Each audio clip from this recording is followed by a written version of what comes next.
بسم اللہ الرحمن الرحیم. جناب محترم آسن ظفر بختیاری صاحب میرے ہم نام ہیں، صدر اسلام آباد chamber of commerce and industry.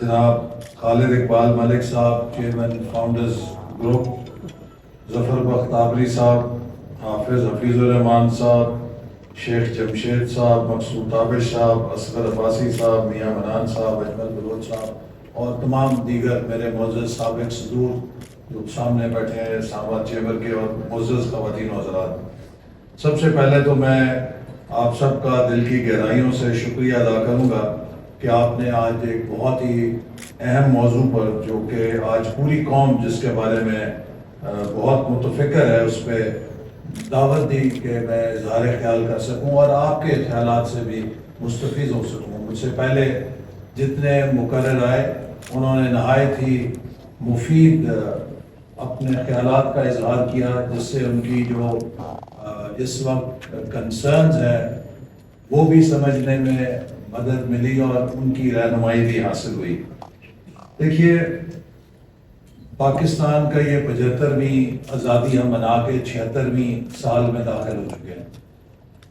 میں نے جب سیاست میں حکومت کے اندر پہلی دفعہ قدم رکھا تو 1997 میں ہم 50ویں آزادی کی سالگرہ منا رہے تھے، اور وہ گولڈن جوبلی سال تھا. ایک بہت زیادہ قوم کے اندر جوش اور جذبہ تھا. تو ہماری حکومت آئی. میں نے نواز شریف صاحب نے جب پوچھا کہ آپ کیا ذمہ داری لینا چاہیں گے، تو میں نے ان سے کہا کہ میں کوئی پروفیشنل سیاستدان نہیں ہوں، چونکہ ایک تعلیم کا پس منظر ہے. I am a professional in politics, تو میں کوئی پڑھا لکھا کام کرنا چاہوں گا. تو انہوں نے کہا کیا کرنا چاہیں گے؟ میں نے کہا جی میں سمجھتا ہوں کہ دنیا میں اتنا تغیر آ رہا ہے، تبدیلی اس تیزی سے آ رہی ہے، جو صنعتی معیشت ہے وہ ایک نالج معیشت میں ڈال رہی ہے. اگر ہم نے صرف اپنے گھر کے اندر اپنے مسائل کو دیکھا، تو اگر ہم نے اگلے 10-12 سالوں میں خود کو ٹھیک بھی کر لیا، تو جو ایکسٹرنل چینج ہے، جو گلوبل چینج ہے، وہ اتنی بڑی ہے کہ وہ ہمیں کھا جائے گی. تو ہمیں دونوں محاذوں پہ کام کرنے کی ضرورت ہے. ہم دنیا کی اس تبدیلی کو بھی سمجھیں جو کہ پیداوار کے تمام ضابطوں یا پیراڈائمز کو بدل رہی ہے. گلوبلائزیشن ہے، ٹیکنالوجی ہے، اور اس طرح کے جو عوامل ہیں جو ری ڈیفائن کر رہے ہیں ویلتھ کریشن کو، ہم ان کو سمجھیں، اس کے مطابق نئی صلاحیت پیدا کریں اور ہم اپنے داخلی کرائسس کو بھی مینج کریں. اس کے لیے ہمیں ایک مربوط منصوبے کی ضرورت ہے. اور اگر ملیشیا ویژن 2020 بنا سکتا ہے تو ہم کیوں نہیں کوئی ایک روڈ میپ بنا کے اپنے لیے ترقی کا سفر متعین کر سکتے. تو انہوں نے کہا بہت اچھا خیال ہے، آپ جائیں ملیشیا، ان کا پروگرام بھی دیکھیں اور یہ پروگرام بنائیں. ملیشیا ہم گئے تو ان سے جب بھی کوئی سوال کیا، انہوں نے کہا جی ہم آپ کو کیا بتائیں، ہم تو 60s میں پاکستان کو دیکھتے تھے، تو آپ کی ترقی سے ہم سبق سیکھتے تھے، تو اب ہم آپ کو کیا ترقی کے اصول یا ضابطے بتائیں. لیکن ہم نے واپس آ کے بہت محنت کے ساتھ ملک کے تمام اسٹیک ہولڈر سے مل کر 5000 سے زیادہ لوگوں سے مشاورت کی اور ویژن 2010 مرتب کیا، جس کا مقصد تھا کہ 2010 تک ہم ایک اپر مڈل انکم کنٹری کے درجے تک پہنچ جائیں. 2 سال کے بعد مارشل لا لگ گیا اور میں نے جنرل مشرف کو خط لکھا. میں نے کہا کہ میں سیاسی اور نظریاتی طور پہ مارشل لا حکومت کا نہ حصہ بننا چاہتا ہوں، نہ کسی نوکری کا خواہش مند ہوں، لیکن یہ پروگرام میں نے بڑی محنت کے ساتھ بچوں کی طرح ڈیولپ کیا ہے. یہ ملک کا پروگرام ہے، تو آپ اپنی حکومت کے کسی نمائندے کو نامزد کر دیں جس کو میں اس پروگرام کی اونرشپ دے دوں، تاکہ وہ اس پورے پروگرام کو تسلسل کے ساتھ لے کر چلے. لیکن پہلے 2 سال 3 سال اس حکومت کا پورا ایجنڈا یہ تھا کہ نواز شریف صاحب کو ہائی جیکر بنا کے کیسے سزا دلوانی ہے، اور مجھے کوئی جواب موصول نہیں ہوا. نتیجہ یہ ہے کہ وہ ویژن 2010 کھڑکی سے باہر چلا گیا، اور ہم 2006 کے بعد اسلام آباد کے ایک سیمینار میں اس وقت مجھے یاد ہے کہ میں نے کہا تھا کہ ہمارا جو ویژن ڈاکومنٹ ہے اس کے مطابق 2006 اور 7 تک ہم انرجی ڈیفیسٹ کنٹری ہو جائیں گے، کیونکہ 98 میں ہمارے پاس فالتو بجلی تھی، اور جب وہ بات ہم نے کی تو لوگ مذاق اڑاتے تھے بھی ادھر ہم انڈیا کو بجلی ایکسپورٹ کرنے کی بات کر رہے ہیں، آپ ہمیں ڈرا رہے ہیں کہ ہم انرجی ڈیفیسٹ ہو جائیں گے۔ تو میں انہیں یہ سمجھاتا تھا کہ ڈیمانڈ کانسٹنٹ نہیں ہوتی، ڈیمانڈ جو ہے وہ ایور گروئنگ ہوتی ہے۔ تو آج اگر آپ کے پاس فالتو بجلی ہے تو 7 سال کے بعد 8 سال کے بعد ہماری ضرورت اس سے بڑھ جائے گی، تو ہمیں نتیجتاً 2002 کے بعد یا 4 کے بعد نئے منصوبے ایڈ کرنے میں ہوں گے، اگر نہ کیے تو ہمیں بجلی کی کمی کا سامنا کرنا پڑے گا۔ آپ دیکھیے 99 کے بعد ہمارے پاس کوئی ترقی کا روڈ میپ نہیں تھا سوائے امریکہ کی 9/11 کی جنگ لڑنے کے۔ نتیجہ یہ ہوا کہ کسی نے اس طرف توجہ نہیں دی کہ ملک کی ترقی کی کیا ضروریات ہیں، اور 2007 کے بعد ہم بدترین توانائی کے بحران کی طرف دھکیلے جانے لگے، اور جب 2013 میں ہماری حکومت آئی تو 16 سے 18 گھنٹے بجلی کا بحران پیدا ہو چکا تھا۔ تو میرے کہنے کا مقصد یہ ہے کہ جو پہلی میری کوشش تھی ویژن 2010 کی، وہ ماشاء اللہ کی نظر ہو گئی۔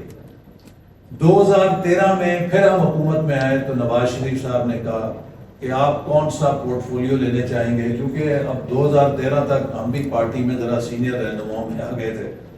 تو میں نے کہا جی I have unfinished work, I want to go back to the drawing board۔ جو 99 میں ویژن 2010 ٹوٹا تھا ہم اس کو دوبارہ شروع کرنا چاہتے ہیں، اور جو ہمارے 3 E's ہیں جو ہم نے قوم سے وعدہ کیے ہیں، انرجی، ایکسٹریمزم کی ایلیمینیشن اور اکانومی، ان کو پورا کرنے کے لیے آئی ووڈ لائک کہ ہم ویژن ایک نیا بنائیں اور اس کے ذریعے پاکستان کو لے کے چلیں۔ پھر ہم نے تقریباً 1000 اسٹیک ہولڈرز کو اکٹھا کیا کنونشن سینٹر میں، رات گئے تک ان کے ساتھ بیٹھے اور پورے صوبے کے ساتھ مشاورت کی۔ اس میں کے پی کی گورنمنٹ پرویز خٹک صاحب کی، پی ٹی آئی کی تھی، پیپلز پارٹی کی سندھ کی قائم علی شاہ صاحب تھے، اسی طرح ڈاکٹر مالک بلوچستان میں نیشنلسٹ سے تھے، پنجاب میں شہباز شریف صاحب تھے۔ تمام صوبوں کے ساتھ، پرائیویٹ سیکٹر کے ساتھ مل کر ایک ویژن 2025 بنایا، اور اس میں ٹارگٹ رکھا کہ by 2025 we will be inshallah among the top 25 economies of the world۔ جو آج نواز شریف صاحب کہہ رہے ہیں کہ یہ تو G20 کانفرنس پاکستان میں ہونی چاہیے تھی، یہ کوئی ایسی خیالی بات نہیں کر رہے تھے۔ جب ہم نے اس ویژن کو شروع کیا تو لوگ ہم سے یہ سوال کرتے تھے کہ یہاں 18 گھنٹے بجلی نہیں ہے، آپ ہمیں یہ خواب بیچ رہے ہیں کہ 2025 تک ہم 25 اکانومیز میں آ جائیں گے۔ تو انہیں ہم یہی سمجھاتے تھے کہ پاکستان کے جو وسائل ہیں اللہ تعالیٰ نے اتنے ہمیں دیے ہیں کہ اگر ہم محنت سے کام کریں تو یہ ناممکن نہیں ہے، اور اگر ہم نیک نیتی کے ساتھ کام کریں گے تو غیب سے ضرور ہماری مدد بھی آئے گی۔ تو وہ غیبی مدد ہمیں سی پیک کی صورت میں ملی، اور سی پیک نے تقریباً 3 سالوں میں ہمیں $25 ارب کی سرمایہ کاری فراہم کی، جس نے پاکستان کے توانائی کے شعبے میں ہماری کمی کو پورا کیا، ہمارے چھپے ہوئے خزانوں کو ہمارے لیے پیداواری ذرائع میں تبدیل کیا، اور ہمارے انفراسٹرکچر کو امپروو کرنے میں ہماری مدد کی۔ تھر کے اندر ہمارے پاس 400 سال کے لیے 10,000 میگا واٹ سالانہ سستا ترین بجلی پیدا کرنے کا کوئلہ موجود تھا۔ ہم 70 سالوں سے اس کو استعمال نہیں کر سکے۔ یہ سی پیک کا کمال تھا کہ جس نے اس کے لیے انویسٹمنٹ دی، اس میں ہمیں ٹیکنالوجی ملی اور ہم نے اس کو پیداواری ایک ذریعے کے اندر تبدیل کیا، اور آج پاکستان کو وہاں سے ہزاروں میگا واٹ سستی ترین بجلی پیدا ہو رہی ہے۔ So CPEC became a big game changer. اور پھر 2017 میں پرائس واٹر ہاؤس کوپرز نے کہا کہ پاکستان اگر اس ٹریجیکٹری پہ رہا تو 2030 تک it will be among the top most powerful economies of the world. تو گویا price water house Coopers G20 میں پاکستان کے 2030 تک شامل ہونے کی تصدیق کر رہا تھا کہ ہم صحیح ٹریک کے اوپر جا رہے تھے.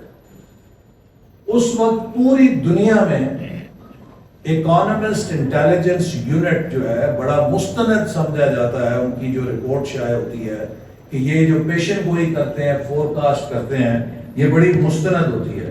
تو انہوں نے بھی یہ پیشن گوئی کی کہ PMLN government is well poised despite جو 2017 کی سازش کی گئی نواز شریف صاحب کو نکالنے کی, کہ PMLN government will again return after the elections and Pakistan will have continuity of policies.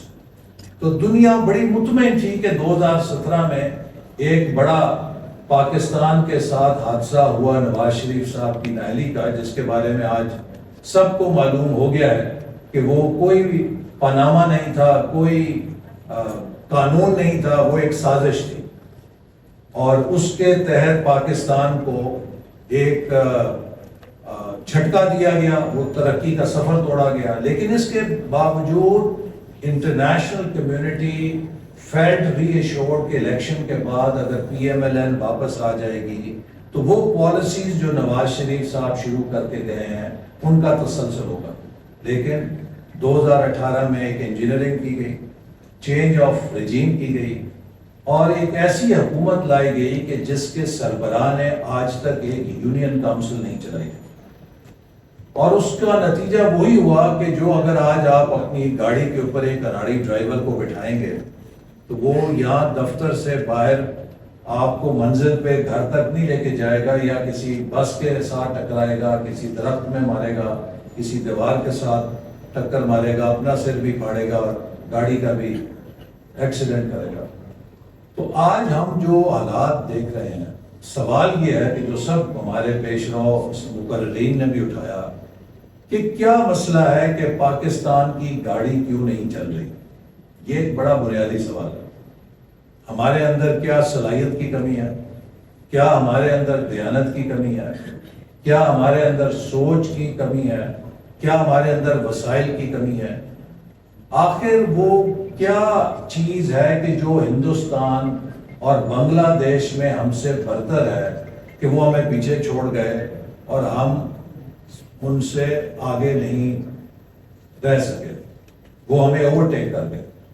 کیا انڈیا اور بنگلہ دیش میں ہم سے زیادہ دیانت ہے؟ کیا انڈیا اور بنگلہ دیش میں ہم سے زیادہ قابلیت ہے؟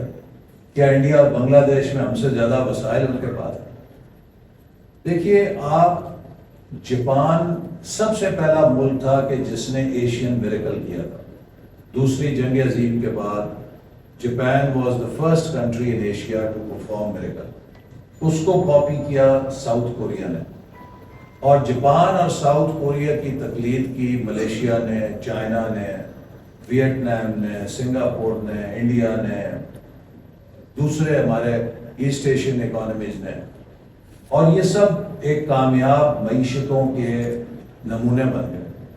تو آپ اگر ان سب ممالک کا تجزیہ کریں, جاپان سے South Korea, Singapore, Malaysia, Thailand, Vietnam, China, Bangladesh, India, Turkey, ایک چیز آپ کو کامن نظر آئے گی کہ کسی بھی ملک میں ان سالوں میں کم سے کم 10 سال کا ایک سیاسی حکومت کا جو ٹھیک کام کر رہی تھی تسلسل یقینی تھا. انڈیا میں بی جے پی اور کانگریس کی دونوں پارٹیوں کی 2 ٹرمز کی حکومتوں نے ڈیکیڈز آف سٹیبلٹی فراہم کی. کانگریس کی بھی حکومتیں 10 سال رہیں, بی جے پی کی بھی 10 سال رہیں. اسی طرح ترکی میں تو 20 سال کے لیے ایک پارٹی ہے, ملیشیا میں مہاتیر صاحب 22 سال رہے.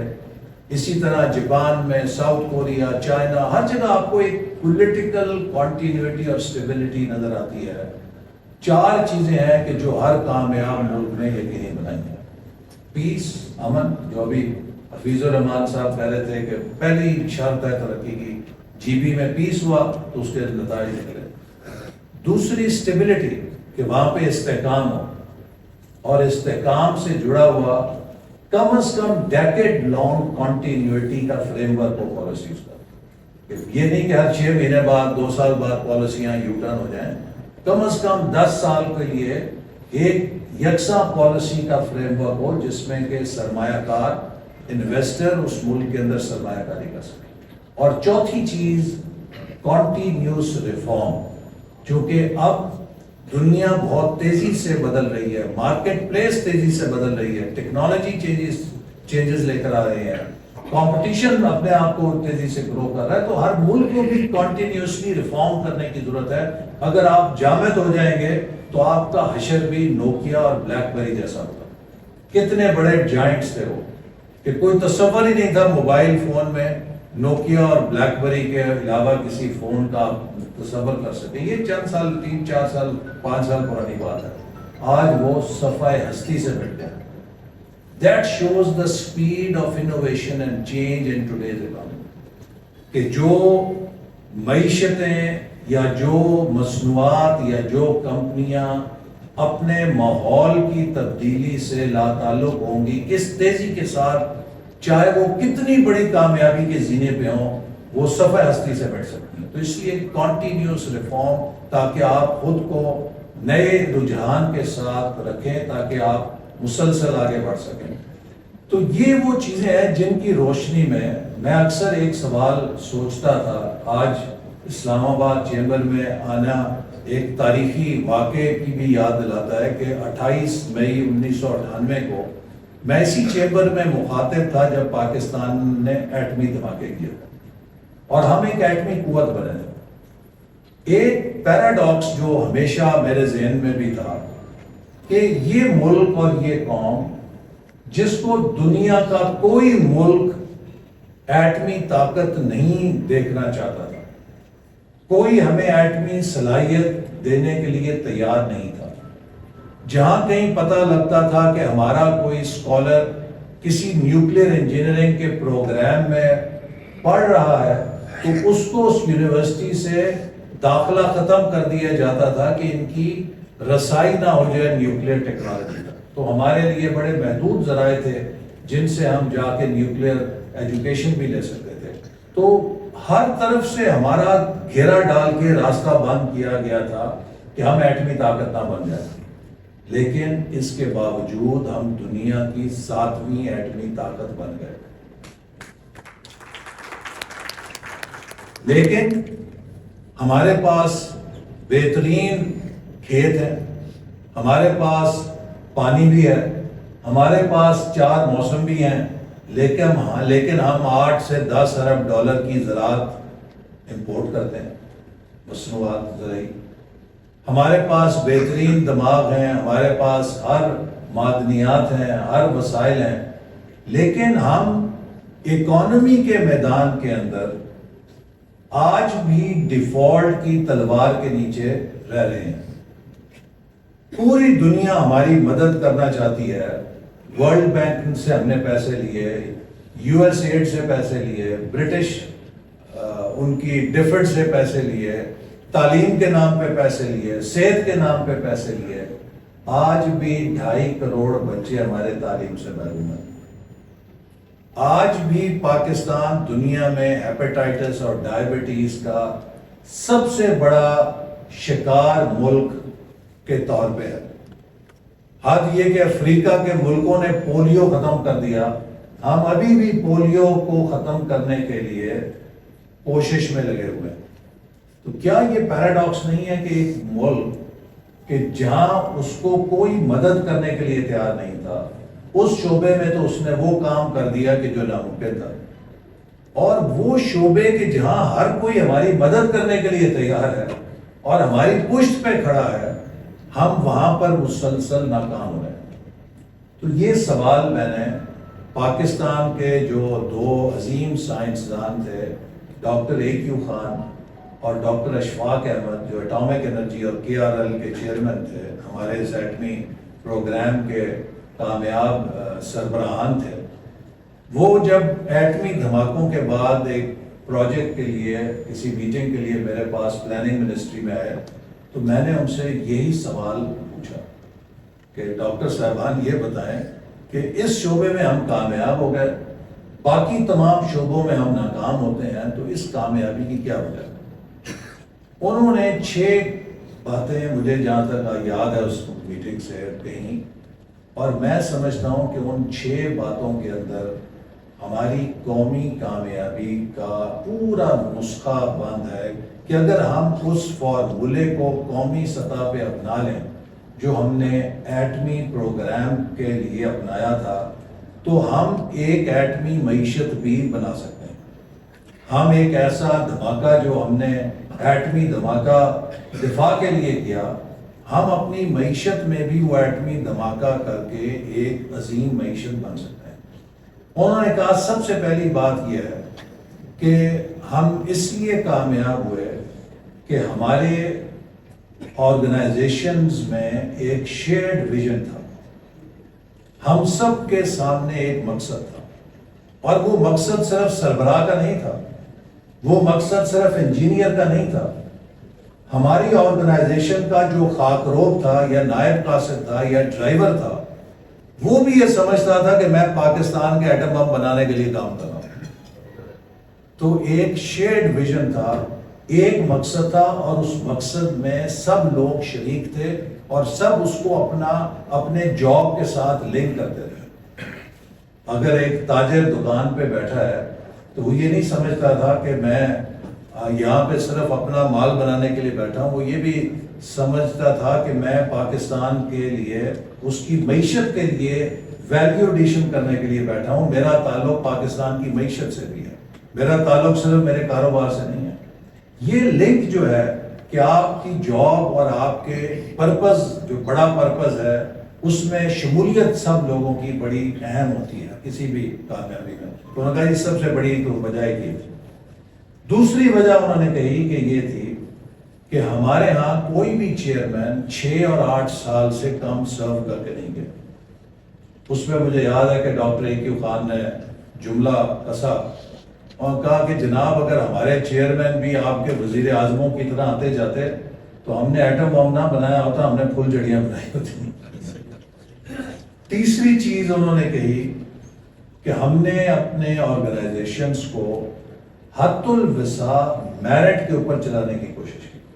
ہم سے انسانی غلطی ہو سکتی ہے، لیکن ریکروٹمنٹ میں، پوسٹنگ میں، پروموشن میں، ٹرانسفر میں ہم نے کبھی کسی سفارش کو داخل نہیں ہونے دیا۔ اگر ہم سفارش کے اوپر اپنے ادارے چلاتے تو ہم ایٹم بم نہ بنا سکتے۔ ہم نے حد الوسع میرٹ کو لاگو کیا اور اس کے اوپر اپنی آرگنائزیشن کو ایک ہائی پرفارمنس آرگنائزیشن بنایا۔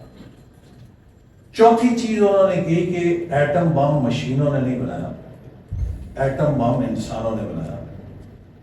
ہم نے اپنے لوگوں کی ڈیولپمنٹ پر توجہ دی، ہیومن ریسورس ڈیولپمنٹ کی، ان کی تعلیم پر توجہ دی، ان کی ٹریننگ پر توجہ دی۔ تو یہ انسانی ذہن ہے جو انوویٹ کرتے ہیں، جو چیزیں بناتے ہیں، یہ بلڈنگز یا مشینیں نہیں بناتی۔ تو ہیومن ریسورس ہمارا جو ہے اس کو سہرا جاتا ہے کہ ہم نے ہیومن ریسورس کو نظر انداز نہیں کیا، اس پہ انویسٹ کیا۔ لہذا آج آپ دیکھ لیں ہماری ہیومن ریسورس کی کیا عالم ہے۔ ابھی یہ SIFC کا ایک اجلاس تھا IT کے اوپر، تو وہاں پہ وزیر اعظم نے تقریر کرتے ہوئے یہ سوال اٹھایا کہ کیا وجہ ہے کہ انڈیا نے IT میں یہ انقلاب پیدا کر دیا اور ہم یہ انقلاب پیدا نہیں کر سکتے۔ انہوں نے تقریر میں یہ بات کی، تو میرے ساتھ آرمی چیف بھی بیٹھے تھے، تو میں نے ان کے ساتھ شیئر کیا۔ میں نے کہا جی اس کا جواب بڑا سادہ ہے۔ اس کا جواب یہ ہے کہ دنیا کی جو ٹرشری ایجوکیشن کی ایوریج ہے وہ 40% ہے، انڈیا کی ٹرشری ایجوکیشن کی ریٹ جو ہے 30% ہے، بنگلہ دیش کا ٹرشری ایجوکیشن کا ریٹ 25% ہے، اور ہمارا ٹرشری ایجوکیشن کا ریٹ 13% ہے۔ تو جب انڈیا میں ہائر ایجوکیشن کا ریٹ 30% ہوگا اور اس 30% کے مقابلے میں ہمارا 13% ہوگا، تو آپ کے پاس وہ ہیومن ریسورس ہی نہیں ہے کہ جس سے آپ IT کا انقلاب پیدا کر سکیں۔ مجھے IT کا HR کنسلٹنٹ کہنے لگا کہ میں نے 5 بچے جو ہیں ایک انٹرنیشنل فارم میں رکھوائے، تو اس کے کچھ دنوں کے بعد ان کا مجھے فون آیا کہ جی بڑا آپ نے اچھا ہمیں ہیومن ریسورس دیا، ہمیں 200 اور چاہیے۔ کہتا میرے ہاتھ پیر پھول گئے، کہتا جی کو 5-10 مانگتے تو میں ان کو کہتا 200 کہاں سے لے کر آئی، نہیں مارکیٹ میں نہیں ہے۔ تو ہمارے پاس سپلائی نہیں ہے، کیوں؟ ہم نے اپنی ایجوکیشن پہ انویسٹ نہیں کیا، ہمارے پاس وہ اسکل سیٹ ہی نہیں ہے جس کو ہم نے ڈیولپ کیا۔ تو دس از اے سیریس ایشو۔ سو لہٰذا انہوں نے کہا کہ we focused on people and it is people who delivered. Fifth انہوں نے کہا کہ ہمیں اگر ایک مشن دیا تو ریاست نے اس کے لیے وسائل دیے۔ یہ نہیں ہے کہ ہم منسٹری آف فائنانس کے پیچھے پیچھے بھاگتے تھے، والی ریلیز کب ہوگی، کیا ہوگا، پیسے نہیں مل رہے، اتنے کٹ گئے، یہ ہو گئے، جو پیسے ہمیں چاہیے تھے وہ ملے۔ اور فائنلی انہوں نے کہا کہ اگر ریاست نے ہمیں وسائل دیے تو ہمیں اٹانومی بھی دی کہ ہم اپنا کام کریں۔ روز کسی سیکشن افسر کی چٹھی کا جواب دینے کے لیے چیئرمین وزارت میں نہیں بیٹھا ہوتا تھا، وہ اپنا کام کر رہا ہوتا تھا۔ تو یہ 6 جو کلیے ہیں، اگر ہم انہیں کسی بھی شعبے میں اگر آزمائیں تو میں سمجھتا ہوں کہ یہ ہمیں یقیناً اسی طرح کامیاب کر سکتے ہیں جس طرح ہم نے ایٹمی پروگرام میں کامیابی حاصل کی۔ اب سوال یہ ہے کہ پاکستان آج اس مسئلے سے کیسے نکلے؟ دیکھیے ہمارا جو سب سے بڑا مسئلہ اور چیلنج ہے وہ یہ ہے کہ ہم نے جیسے بات ہو چکی کہ پالیسیز کا تسلسل یقینی نہیں بنایا، اور ان پالیسیز کے تسلسل کے کو یقینی نہ بنانے کی سب سے بڑی سزا یہ ملی کہ we have failed to become an export led growth economy. یہ جتنے ممالک میں نے آپ کو گنائے جہاں ان میں پیس، اسٹیبلٹی، کنٹینیوٹی اینڈ ریفارم تھا، اس کے ساتھ ایک بنیادی نقطہ ان کی اقتصادی منصوبہ بندی کا اور اقتصادی ترقی کا یہ تھا کہ انہوں نے ایکسپورٹس کے اوپر فوکس کیا۔ پاکستان 1960 میں $200 ملین کی ایکسپورٹ کرتا تھا، ساؤتھ کوریا $100 ملین کی ایکسپورٹ کرتا تھا، ملیشیا 70 ملین کی کرتا تھا، تھائی لینڈ 30 ملین کی کرتا تھا۔ تو پاکستان کی 200 ملین کے مقابلے میں اگر آپ ساؤتھ کوریا، ملیشیا اور تھائی لینڈ کو تینوں کو تولیں تو پاکستان ان تینوں کے برابر تقریباً ایکسپورٹ کرتا تھا 1960 میں۔ ہم اس 200 ملین سے آج 2022-23 میں $30 ارب تک پہنچے۔ ساؤتھ کوریا 100 ملین سے 650-700 ارب ڈالر پہ پہنچ گیا، 700 ارب ڈالر پہ۔ ملیشیا جو ہے وہ 350 ارب ڈالر پہ پہنچ گیا، اور تھائی لینڈ جو ہے وہ 300 ارب ڈالر پہ پہنچ گیا۔ یہی وہ بنیادی فرق ہے ہر اس معیشت کا جس نے تیزی سے ترقی کی ہے اور پائیدار ترقی کی ہے، کہ اس کو بیلنس آف پیمنٹ کا یا اس کو کرنٹ اکاؤنٹ ڈیفیسٹ کا نشانہ نہیں بننا پڑا، کیونکہ اگر انہوں نے اپنی ترقی کے لیے ڈالر کنزیوم کرنے کی ضرورت لی ہے یا انہیں پڑی ہے تو ان کے پاس ڈالر کمانے کی صلاحیت نہیں تھی۔ ہم نے 75 سالوں میں ڈالر کھپانے کی صلاحیت میں تو بڑی ترقی کی ہے، لیکن ڈالر کمانے کی صلاحیت میں زیرو ترقی کی ہے، اور اسی چیز کا آج ہمیں سامنا کرنا پڑ رہا ہے۔ ہمارے سامنے نجات کا صرف اور صرف ایک ہی راستہ ہے کہ ہم ایکسپورٹ ایمرجنسی کے ذریعے پاکستان کا ہر تاجر، ہر بزنس مین، ہر انڈسٹریلسٹ ایکسپورٹ کا سیلز مین بن جائے دنیا میں۔ پاکستان کی کوئی مصنوعات لے کے، جیسے یہ انشورنس کمپنیوں کے سیلز مین نہیں دفتر دفتر پھرتے، آج اگر ہم نے پاکستان کی بقا کی جنگ لڑنی ہے تو پاکستان کے بزنس مین کو بھی بریف کیس پکڑ کے سیمپل لے کے دنیا کی ہر مارکیٹ کا دروازہ کھٹکھٹانے کی ضرورت ہے۔ ہمارے مستقبل کا فیصلہ اس بات پہ ہوگا کہ ہم 28-30 ارب ڈالر کی ایکسپورٹ کو 100 ارب ڈالر میں کیا 7 سے 8 سالوں میں لے جا سکتے ہیں یا 15 سالوں میں لے کے جائیں گے۔ اگر ہم نے یہ سفر 15 سالوں میں کیا تو ہم ڈوب جائیں گے، لیکن اگر ہم نے اگلے 5-7 سالوں میں ہنگامی بنیادوں کے اوپر اپنی ایکسپورٹ کو 28-30 بلین سے 100 بلین کے اوپر لے گئے. جب ہم 100 بلین کا تھریش ہولڈ کراس کریں گے تو اگلا 200 بلین کرنا بہت آسان بنے گا. اس اسکیل کے اوپر جب ہم پہنچیں گے تو پھر آگے بڑھنا نسبتاً بہت آسان ہو جائے گا, کیونکہ اس کے لیے ملک کے اندر ایک ایکسپورٹ کا ایکو سسٹم پیدا ہو جائے گا. اور یہی وجہ ہے کہ ہم نے جو 5 E's فریم ورک بنایا, جو ہمیں 16 ماہ ملے, کہ ہم پاکستان کے لیے وزارت منصوبہ بندی کا کام یہ ہے کہ وہ تشخیص کرے اور نسخہ لکھے. اس کے پاس یہ اختیار نہیں کہ اس کی ایڈمنسٹریشن دیکھے. ایک انسان جب بیمار ہوتا ہے اس کے علاج کے 3 حصے ہوتے ہیں. پہلا حصہ ہوتا ہے تشخیص, کہ تشخیص درست ہونی چاہیے. دوسری چیز ہوتی ہے کہ نسخہ ٹھیک لکھا جائے, علاج اس کا ٹھیک تجویز ہو. اور تیسری چیز ہوتی ہے کہ اس علاج کو جو تجویز کیا جائے ایڈمنسٹر کیا جائے. ہم تشخیص بھی کر لیتے ہیں, نسخہ بھی لکھ لیتے ہیں, لیکن ایڈمنسٹر کرنے میں مار کھا جاتے ہیں چونکہ تسلسل نہیں کر سکتے, اس پہ عمل درآمد نہیں کرتے. So it is exports and implementation, کہ جو چیزیں ہمیں پتہ ہیں ہم ان پر امپلیمنٹ کر سکیں. اب ہمیں زیادہ مباحثوں کی ضرورت نہیں, یہ کامن سینس ہے کہ بھی کس طریقے سے ایکسپورٹ بڑھانی ہے. اور میں آپ کو بتاؤں کہ یقیناً کئی اس وقت فینسی آئیڈیاز ہیں یا بہت ہوں گے. پاکستان کا جو سب سے بڑا چیلنج اگلے 3-4 سالوں میں ہے وہ یہ ہے کہ 2026 تک ہم نے $77 ارب قرضوں کی ادائیگی میں ادا کرنا ہے. تو ہم کیا اگلے ان 3 سالوں کے اندر اتنا فارن ایکسچینج ارن کر سکیں گے کہ ہمیں مزید قرض نہ لینا پڑے. اور یہ تبھی ممکن ہے کہ ہمارا ایکسپورٹ انجن اوور نائٹ کام کرے. اگر کوئی شخص $100 کی ایکسپورٹ کر رہا ہے تو تھوڑی سی ایفرٹ کرے تو $110-20 کی بھی وہ کر سکتا ہے.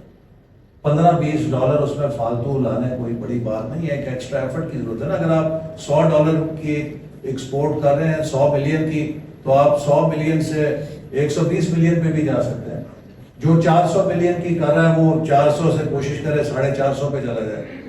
جو 50 ملین کی کر رہا ہے 50 سے 60 پہ جانے کی کوشش کرے. سو ایک big push is needed at all levels. I think government کا صرف ایک کام ہونا چاہیے کہ وہ بزنس کی پشت کے اوپر کھڑی ہو اور کہے کہ بتائیں آپ کو کون سا کسٹم والا تنگ کرتا ہے, آپ کو پورٹ کی کلیئرنس میں کیا مسئلہ ہے, اور اگر آپ ایکسپورٹ کر رہے ہیں تو آپ کو بجلی گیس کا کیا مسئلہ ہے, اگر آپ ایکسپورٹ کر رہے ہیں تو آپ کو FBR سے کیا مسئلہ ہے. آپ ہماری سپلائی لائن ہے اور ہم آپ کی پشت پہ ہیں, اور ایکسپورٹر کے پاس ایک گرین لائن ہونی چاہیے جس سے وہ حکومت کو باخبر کر سکے اگر اس کے راستے میں کوئی روڑا اٹکا ہے. سو empowering exporters and turning all our businessmen into exporters is the challenge. ابھی ہم نے ایک اسٹڈی کی جس میں پاکستان کے سب سے بڑی کارپوریشن ہے, ہماری کون سی کارپوریشن ہے سب سے بڑی, وہ جو کراچی سٹاک ایکسچینج میں لسٹڈ ہے. ایک کارپوریٹ اینٹیٹی جو اسٹاک مارکیٹ میں لسٹڈ ہوتی ہے وہی ہے نا سب سے طاقتور, جس میں اتنا اعتماد ہے کہ وہ جائے. 530 کمپنیاں لسٹڈ ہیں اسٹاک مارکیٹ میں, اور ان میں سے غالباً 70 کمپنیاں جن کی $10,000 سے زیادہ ایکسپورٹ. سو جو آپ کا کارپوریٹ سیکٹر ہے وہ اپنی ہی مارکیٹ کے اندر ان سہولیات سے فائدہ اٹھا کے جو اس نے لی ہوئی ہیں اربوں روپے کی بزنس کر رہا ہے. آج ہماری سب سے بڑی کون سی کمپنی ہے؟ اینگرو ہے مثال کے طور پہ. آپ اینگرو کی بیلنس شیٹ دیکھ لیں, اربوں روپے کا اس پہ ریونیو ہوگا. ان سے دیکھیں کہ اس اربوں روپے کے ریونیو میں ڈالر کتنے ہیں, صفر. دیر از نو ڈالر ارننگ. باقی یہ ہماری جو اس کے بعد اور دوسری بڑی کمپنیاں جو ہیں, یہ فوجی فاؤنڈیشن کی کمپنی ہے بڑی بڑی, ان کو دیکھ لیں. ہر بڑی کمپنی ڈومیسٹک مارکیٹ میں پیسہ بنا کے اپنی تجوریاں بھر کے خواب خرگوش میں بیٹھی. یہ ڈومیسٹک مارکیٹ بھی نہیں بچے گی اگر ہم ڈالرز نہیں کمائیں گے.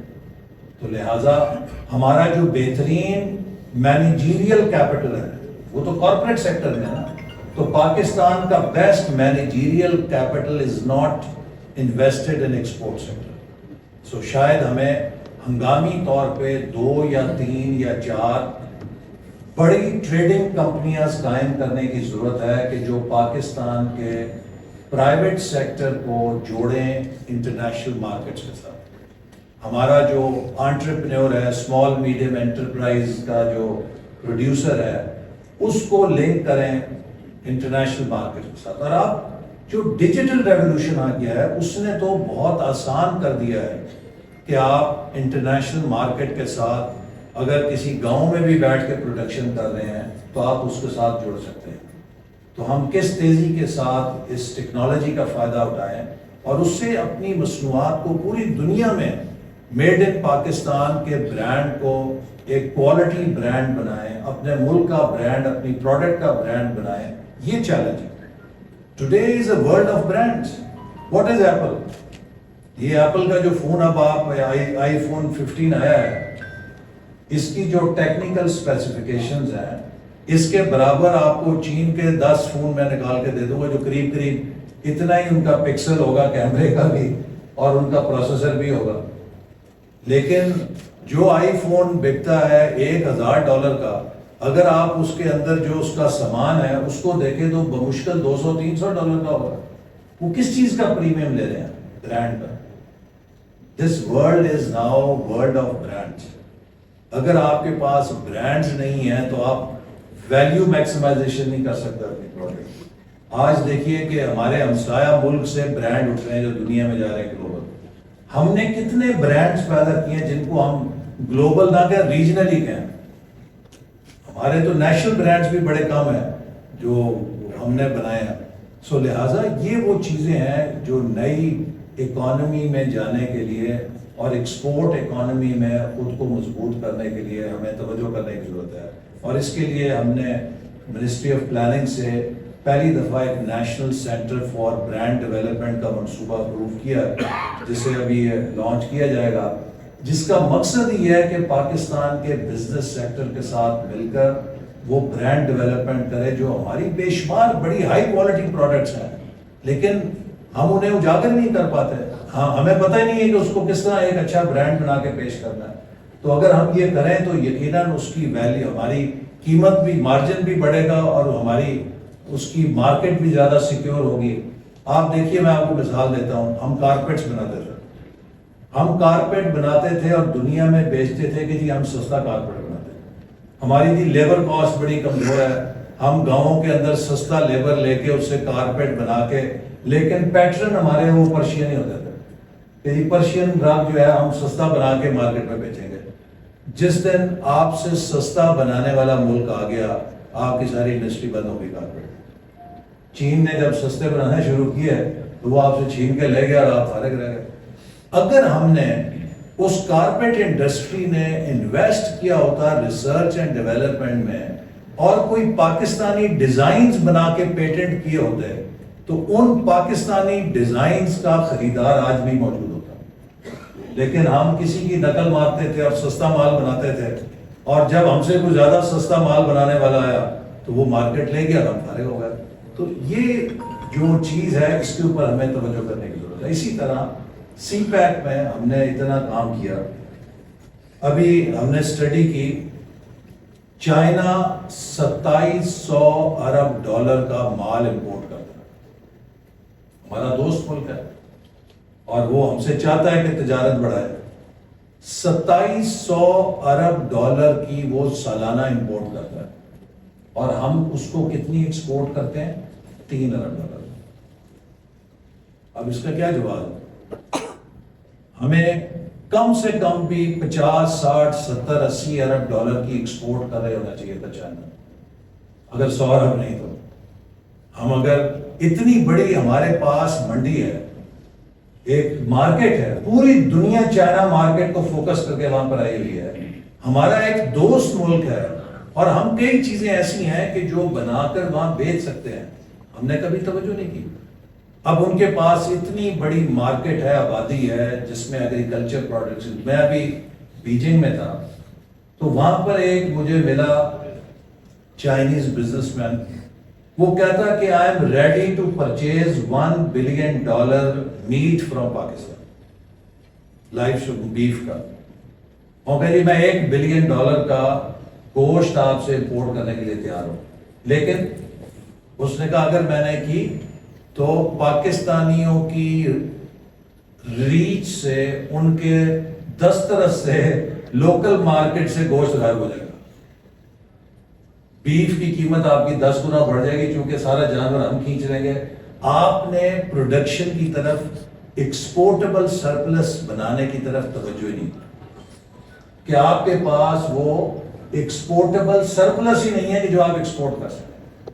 تو ہمیں اپنی پروڈکشن کیپیسٹیز کو بڑھانے کی ضرورت ہے کہ ہم وہ سرپلس پیدا کریں. ہم جب بھی چین کے پاس جاتے تھے سی پیک کی میٹنگز میں، ہمیشہ ہم سے یہی کہتے تھے کہ آپ ہم سے چیزیں خریدیں، آپ ہم سے چیزیں خریدیں. دیکھیں بڑا ہمارا عدم توازن ہے. وہ کہتے تھے ہم تیار ہیں. انہیں کئی دفعہ کہا کہ آپ ایک مشن بھیجیں تو $2 ارب کی اسپیشل پریکیورمنٹ کرے پاکستان سے. وہ یہاں آتے تھے، جاتے تھے کہ کیا آپ بیچ سکتے ہیں ہمیں. تو اخیر میں ہم ان کے سامنے چاول رکھ دیتے تھے. وہ کہتے ہیں کتنے چاول کھلائیں گے ہمیں، تو پروڈکٹس بنائیں ہماری مارکیٹ کے لیے جو ہم آپ سے خریدیں. تو دیکھیے ہمیں انوویٹو ہونا پڑے گا.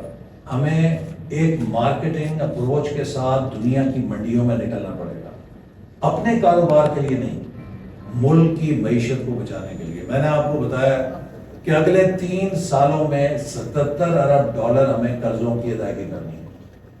کیا ہم اپنے زور بازو سے ڈالر کما کے یہ قرضہ اتار سکتے ہیں، یا ہم پھر ورلڈ بینک IMF کے دسترس ہو کے ان کے آگے بھیک مانگیں گے ہمیں کچھ ڈالر دے دو کیونکہ ہم یہ قرضہ نہیں اتار سکتے.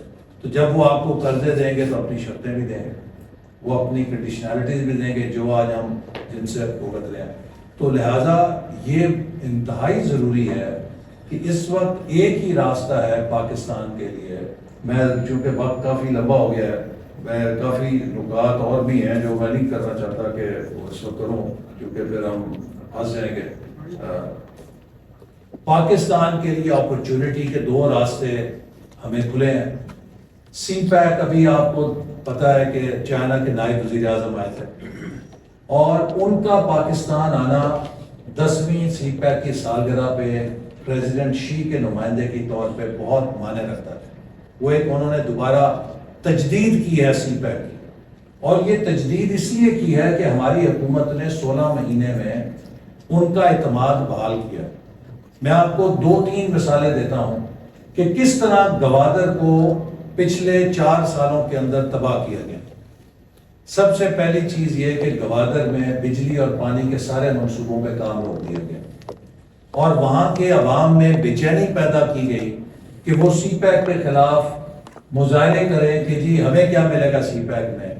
چونکہ 2017 میں ہم نے بجلی اور پانی کے منصوبے شروع کیے تھے جنہیں 2018 میں روک دیا گیا. ہم واپس آئے، آتے ساتھ ہم نے 6 مہینے کے اندر گوادر کی پانی کے پائپ جو ان ڈیمز کے ساتھ سپلائی دیتے تھے جو ہم نے تعمیر کیے تھے پانی دینے کے لیے، گوادر میں واٹر سپلائی کی اسکیم کو مکمل کیا. گوادر میں ہم نے 16 مہینے کے اندر پانی کا مسئلہ حل کر دیا.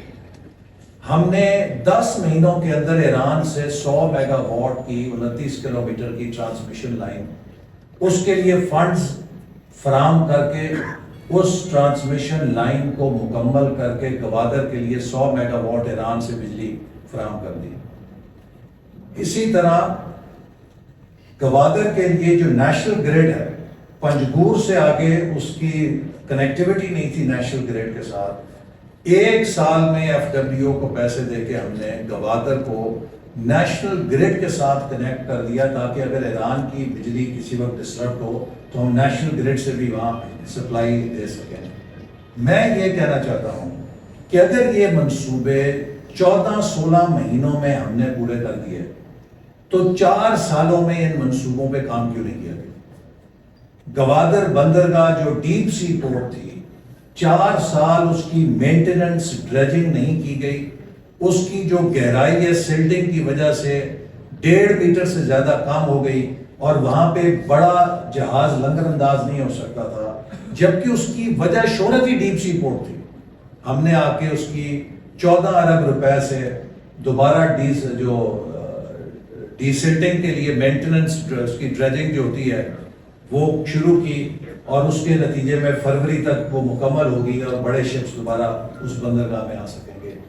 یہ وہ غفلت ہے جو مجرمانہ بھی ہے اور جو نہایت انکمپٹنس کی بھی ہے. یعنی کہ اگر انکمپٹنس تھی تو وہ بھی ناقابل معافی ہے، اور اگر یہ جان بوجھ کے تھی تو یہ پاکستان کے خلاف اور سی پیک کے خلاف کرائم تھا جو 4 سالوں میں کیا. اس نے پورا وہ پہیہ روک دیا. یہ اسلام آباد ہے. 2017-18 میں آپ کو ہر سیکٹر میں چین کی کمپنی کا دفتر نظر آتا تھا. پریزیڈنٹ شی نے انہیں کہا کہ جائیں جا کے پاکستان میں انویسٹ کریں. آپ کراچی سے اسلام آباد کسی جہاز پہ آتے 10-15 چینی بیٹھے ہوتے تھے بزنس میں. کدھر چلے گئے سارے؟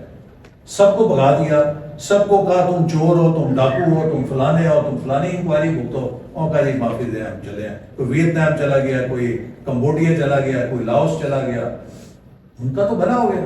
نقصان کس کا ہوا؟ پاکستان کے نوجوانوں کا جن کے لیے روزگار پیدا ہونا.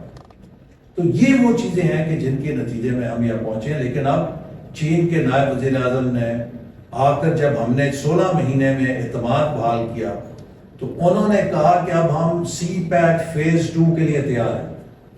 اور سی پیک کا فیز 2 5 کوریڈورز میں ہوگا. Corridor of growth, corridor of livelihood, corridor of innovation, corridor of green energy and corridor of open and inclusive regional development.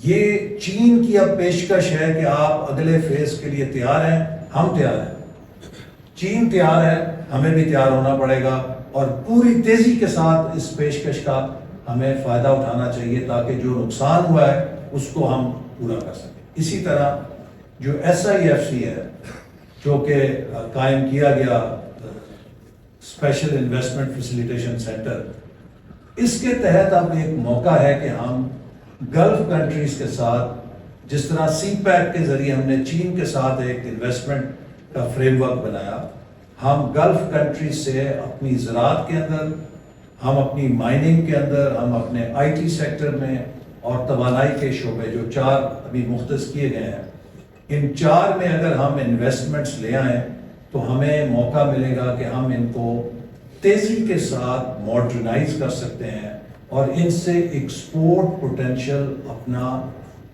اس کی صلاحیت بڑھا سکتے ہیں.